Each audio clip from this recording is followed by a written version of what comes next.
오늘 설교 말씀 제목은 예수님의 마음입니다.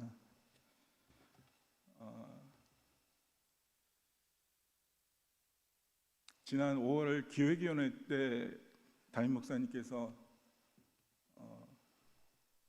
저희 평신도 주간이 이제 곧 다가오는데 시무 장로들이 그 새벽 예배를 하루씩 맡아서 설교를 좀 해줬으면 좋겠다는 말씀을 주셔서 처음에는 농담하시는 줄 알았어요.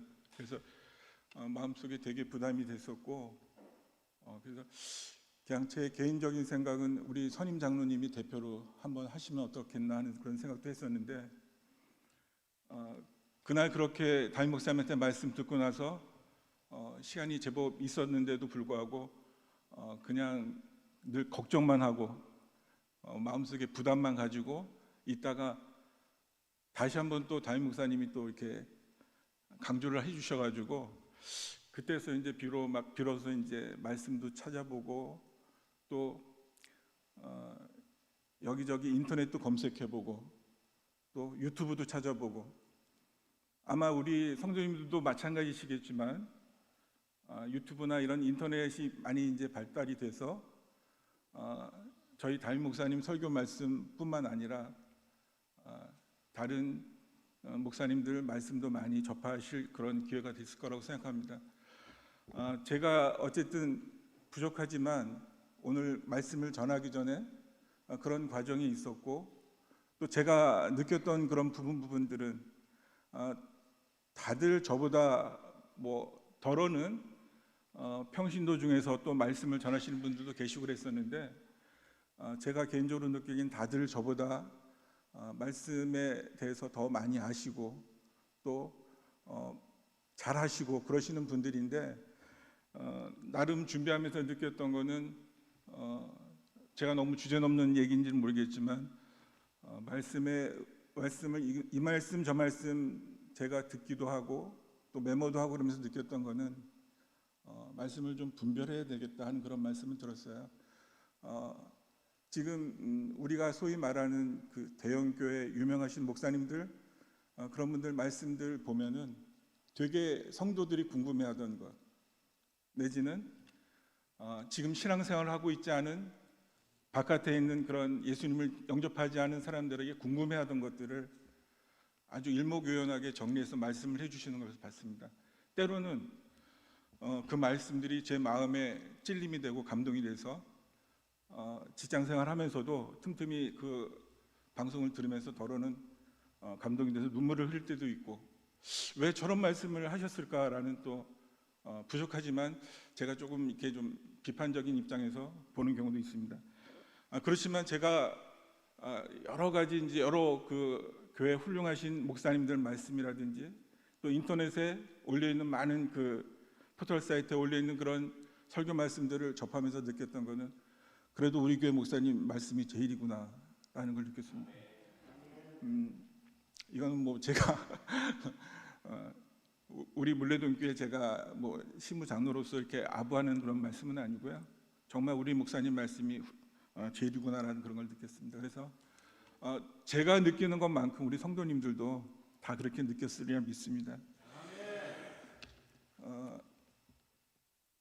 제가 여러 가지 뭐 이 말씀을 가지고 우리 성도님한테 감히 뭐 말씀 전하기보다는 오늘 빌립보서 2장 5절에서 8절에 나와 있는 그 말씀 그대로를 조용히 묵상하시면은 사도 바울이 빌립보 교회에 있는 성도들에게 전한 그 말씀이 비단 그때 당시에 빌립보 교회 성도들뿐만 아니라 지금 이 시간 우리 물레동 교회 성도님들한테 전하는 말씀이라고 생각됩니다. 그래서 제가 여기에 뭐 덧붙일 만한 그런 내용들은 특별히 없는 것 같아요. 그렇지만 오늘 그 말씀을 중심으로 해서 잠깐 같이 은혜를 나누고자 합니다.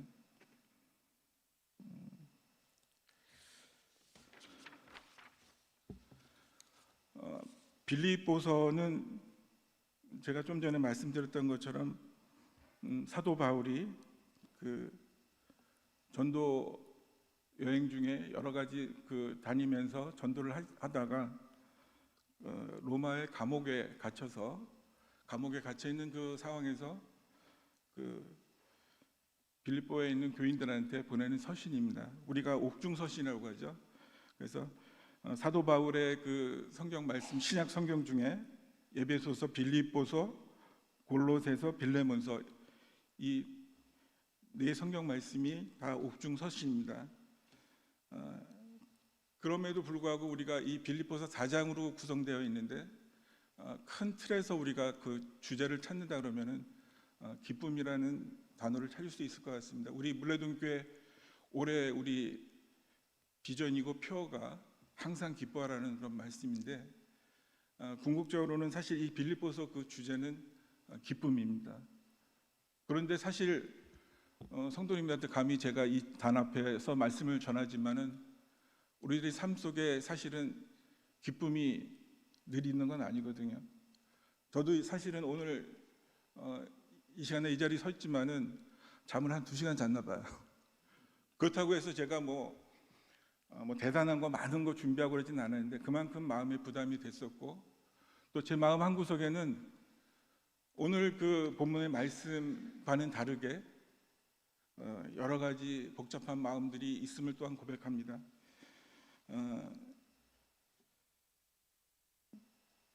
오늘 본문의 말씀은 우리에게, 사도 바울이 우리에게 말씀을 주시기는 예수님의 마음을 품으라는 그런 말씀을 하고 있습니다. 너희 안에 이 마음을 품으라, 곧 그리스도 예수의 마음이니. 오늘 빌립보서 본문의 그 말씀뿐만 아니라 여러분들이 각자가 성경 말씀을 기초하지 않더라도 오랫동안 신앙생활을 하시든 아니면 이제 결심을 하고 이제 교회에 나와서 예배를 드리고 신앙생활을 하시든 예수님의 마음이라는 제목을 가지고 여러분들 각자가 아마 정해 놓으신 것이 있을 수 있고, 또 그 결단하고 또 정의해 놓은 그런 것들로 인해서 예수님의 마음은 이럴 것이다라고 생각하는 것들이 분명히 있을 거라고 생각됩니다. 오늘은 어쨌든 저희들 빌립보서에 있는 이 본문의 말씀을 가지고 여러분들과 같이 말씀을 같이 나누고자 합니다. 첫째는 빌립보서 2장 7절에 자기를 비워 종의 형체를 가지사 사람들과 같이 되셨고, 비우는 마음이라고 저는 생각합니다.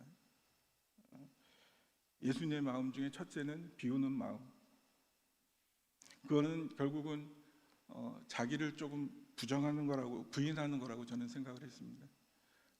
우리가 예수님께서 우리를 위해서 십자가에 못 박혀 죽으신 것처럼 우리들 또한 자기 자신을 부인하고 예수님을 따르는 것, 그래서 비우는 마음이라고 저는 생각을 했습니다. 오늘 이 새벽에 이 자리에 참석하신 분들이 어떠신지 모르겠는데, 제가 60년대 태어났거든요. 그리고 제가 이제 좋아하는 노래가 좀 발라드한 노래들이 많은데 그 중에 시인과 촌장이라는 듀엣이에요. 듀엣인데 시인과 촌장의 하덕규, 지금은 선교사님이시고 지금 목회를 하고 계시는 걸로 알고 있는데 가시나무라는 그런 노래가 있습니다. 언제 우리 목사님이 한번 영상으로 틀어주신 적이 있는데, 저는 오늘 첫째 우리가 너희들이 이 마음을 품으라고 했을 때 예수님의 마음의 첫째는 비우는 마음인데, 가시나무라는 하덕규 목사님의 그 노래의 가사를 보면 제가 다 아는 말씀 못 드리는데 가사 중에 이런 글귀가 있습니다. 내 속엔 내가 너무도 많아서 당신의 쉴 곳 없네. 내 속엔 헛된 바램들로 당신의 편할 곳 없네. 내 속엔 내가 어쩔 수 없는 어둠, 당신의 쉴 자리를 뺏고, 내 속엔 내가 이길 수 없는 슬픔, 무성한 가시나무 숲 같네. 그렇습니다. 더러는 그냥 아름다운 멜로디로 우리한테 전해지는 노래지만 그 가사를 음미해 보면은 진짜 우리들의 마음속에, 내 마음속에는 내 자아가 너무 많은 거예요. 내 자아가 너무 많아서 진짜 예수님이 오시고 싶어도 오시질 못해요. 그런데 우리가 이 마음을 비웠을 때 우리의 마음 속에 예수님이 들어와 계시고 또 예수님의 말씀이 계시고 예수님 성령님이 함께 하실 때 우리들이 궁극적으로는 기쁨을 얻을 수 있다고 생각합니다. 짧은 시간이지만 그동안에도 저는 사실은 그 신앙생활을 하면서도 제 마음속에 진정으로 오늘 그 노래 가사처럼 제가 염려하고 제가 걱정하고 제가 주인 삼아 하는 것들이 많았음을 고백합니다. 더러는 건강일 수도 있었고 또 가족일 수도 있었고 어떻게 보면 작게는 제가 손에 늘 붙잡고 다니는 핸드폰이 내 자아일 수도 있었고 내 어떤 그 주인 삼은 것일 수도 있었습니다. 그러니까 이런 것들이 우리 하나님과의 소통 속에서 교통 속에서 방해가 되기도 하고 그랬습니다. 그래서 우리가 이런 것들을 다 내려놓고 비운 상태에서 예수님을 우리가 마음속에 모셔야 되겠다는 그런 마음을 가졌습니다. 둘째는 2장 8절에 이런 구절이 있습니다. 사람의 모양으로 나타나사 자기를 이건 낮추는 마음이죠. 겸손한 마음입니다. 저는 뭐 성서에 많은 인용되는 그런 글귀를 떠나서 우리 물레동교회 성도님들 보면은 늘 이런 모습을 뵙게 됩니다. 늘 겸손한 마음으로 우리 물레동교회를 위해서 섬기시고 또 담임 목사님을 사랑하고 그런 모습들을 보기 때문에 또한 많은 은혜를 받게 되는데요. 그렇지만은 그 낮추는 마음이 결코 쉽지는 않은 것 같습니다. 더러는 아까 제가 말씀드렸던 것처럼 유튜브나 SNS 이런 쪽에 보면은 진짜 그 교회에 대해서 신랄하게 비판하는 분들도 많고 또 뼈 아프게 저 개인적으로 그런 걸 보면서 예를 들면은 장로가 무슨 계급이냐 뭐 이런 것도 있어요. 그런 거를 이렇게 놓고 보면은 참 그 제 어떤 짧은 신앙생활이었지만은 저의 신앙생활을 뒤돌아보게 되고 더욱더 낮아지고 겸손해야 되겠구나 라는 그런 생각을 할 때가 있습니다. 그렇지만 여전히 부족하죠. 그렇게 행동하고 그렇게 실천하고 하는 모습들을 보이기엔 부족합니다. 오늘 제가 우리 담임 목사님께서 귀한 시간을 저한테 허락해 주셨는데 제가 그냥 우리 성도님들한테 말씀드리고 싶은 거는 제가 오늘 이 말씀을 준비하면서 제가 이 말씀대로 그대로 지금 살고 있다라고 자신 있게 말씀 못 드립니다. 다만 이 말씀을 우리 성도님들과 같이 공유하면서 공감하면서 이론적으로 나도 이제 더 노력하고 더 기도하고 그래야 되겠다는 그런 마음가짐을 갖게 됩니다. 그래서 둘째는 우리 낮추는 마음, 겸손한 마음. 우리 예수님께서 하나님과 동등한 그런 형상으로 계시는 분인데 사람의 모양으로 나타나서 자기를 낮추셔가지고 우리와 함께 호흡하고 계셨다는 그런 말씀을 통해서 우리가 더욱더 우리가 예수님을 닮아가는 신앙인으로서 더욱더 겸손하고 낮추며 서로가 서로를 섬기고 그럴 때 하나님이 기뻐해 주는 것이라고 믿습니다. 셋째는 빌립보서 2장 8절에 죽기까지 복종하셨으니 곧 십자가에 죽으심이라 이렇게 되어 있습니다. 이 규절에 대한 그 정의는 복종하는 마음, 또 순종하는 마음, 저는 이렇게 생각합니다. 그래서 제가 여기 준비한 걸 좀 보겠습니다.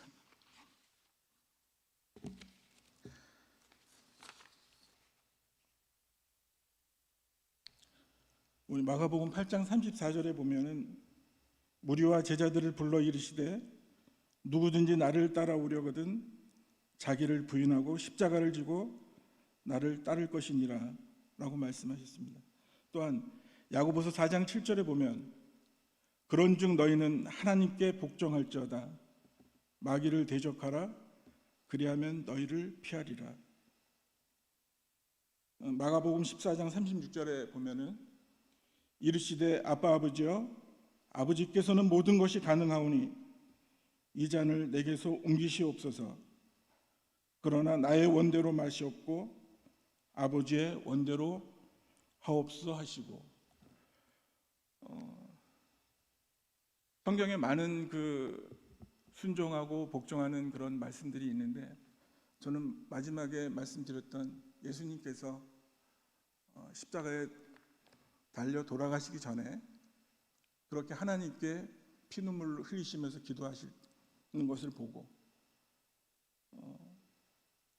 그 십자가의 고난, 그런 여러 가지 그런 두려움, 인간적인 그 인성에서 오는 그런 두려움, 이런 것들이 분명히 예수님도 그 말씀에는 나타나는 것 같아요. 그래서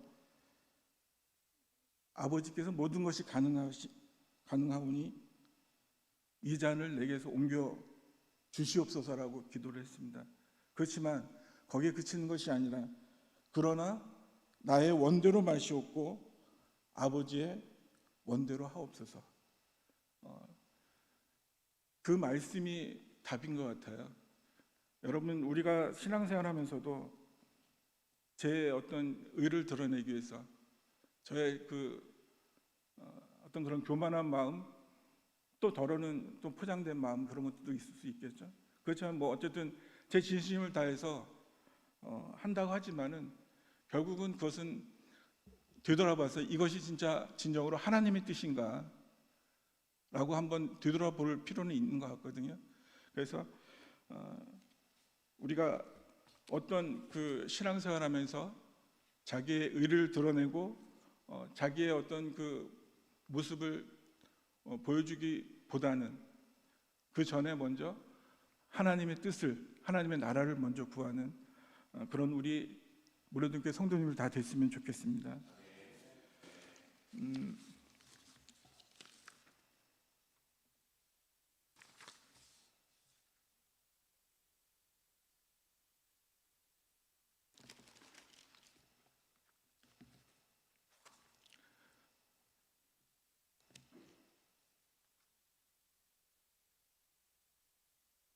지금 말씀 준비한 것 중에 제가 꼭 드리고 싶은 말씀이 있었는데 지금 못 찾고 있어요.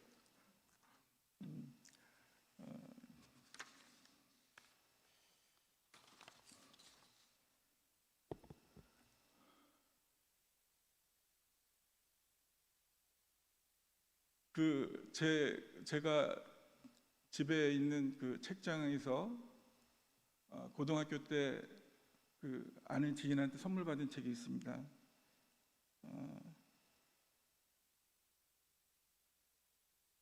그 책 이름은, 책 제목은 예수라면 어떻게 할 것인가라는 책입니다. 저자는 찰스 M. 쉘돈이라는 1897년에 지은 아주 고전적인 책인데요. 그때 당시 그 시대적인 그 사회적인 그런 배경은 어쩌면 지금하고는 조금 다를 수 있습니다.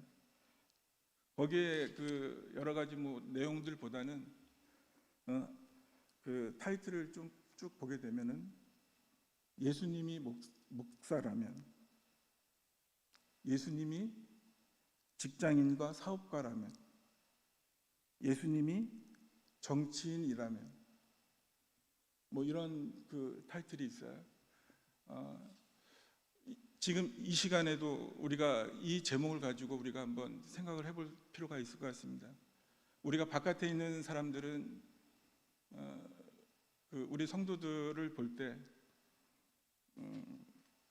많은 그 비판이 있거든요. 물론 그 긍정적인 것, 또 약간 구분된 모습, 이런 것들을 기대하기도 하고 그러기 때문에 더욱 일반적인 그 잣대보다는 더 할 수도 있는데, 우리가 신앙생활하면서 또 우리가 믿음의 공동체 안에서 더러는 성경에 나와 있는 바리새인이나 그런 우리가 비판하는 비난하는 그런 분들처럼 더러는 우리가 수군수군 되기도 하고, 또 더러는 비방하기도 하고, 또 더러는 알게 모르게 정죄하기도 하고, 우리가 그런 모습을 볼 때가 분명히 있습니다. 그럴 때 저 자신도 예외는 아니에요. 같은 입장입니다.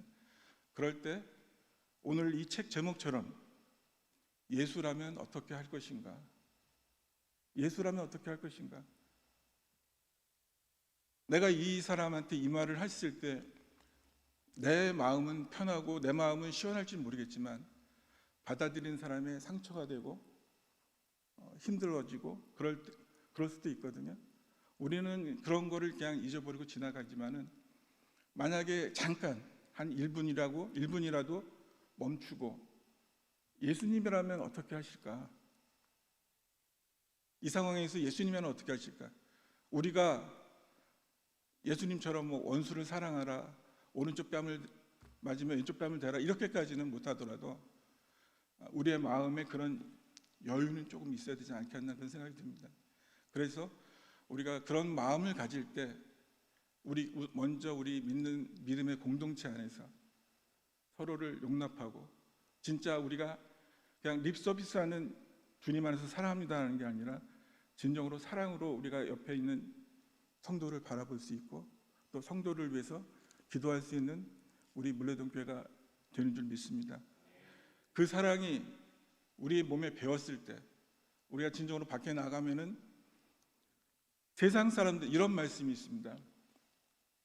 우리 믿는 사람들은 성경을 읽지만, 성경은 다 알고 있죠. 완전히 그 세계에서 제일 가장 베스트셀러니까 안 믿는 사람들도 성경은 알고 있습니다. 믿는 사람들은 성경을 읽지만 세상 사람들은 크리스찬들의 삶을 본다는 그런 말씀이 있어요. 이거는 저 자신도 되게 아주 자극이 되는 말씀인데요. 우리가 이 믿음의 공동체 안에서 진정으로 서로 사랑하고 우리가 중보기도하고 서로를 염려하고 서로를 위해 기도하는 그런 아름다운 것들이 형성이 돼서 이런 자연스러운 모습이 직장에서, 가정에서, 사회에서 비춰졌을 때, 저 사람이 불신족 뭐 이렇게 피켓을 들고 전도를 안 하더라도 저분은 진짜 크리스찬이구나, 저분은 진짜 예수님 믿는 사람이구나 라고 인정받을 때 진정으로 하나님의 뜻이 이 세상에 펼쳐질 거라고 저는 생각합니다. 이것저것 제가 그냥 두서없이 말씀을 드렸는데요. 다시 본문으로 돌아가서 너희 안에 이 마음을 품으라, 곧 그리스도 예수의 마음이니. 우리 그 마음은 첫째는 비우는 마음, 둘째는 낮추는 마음, 셋째는 복종하는 마음. 그런 마음으로 우리가 하나님을 믿고 신앙생활을 할 때 우리의 삶 속에 주님이 주시는 참된 기쁨이 있을 줄 믿습니다.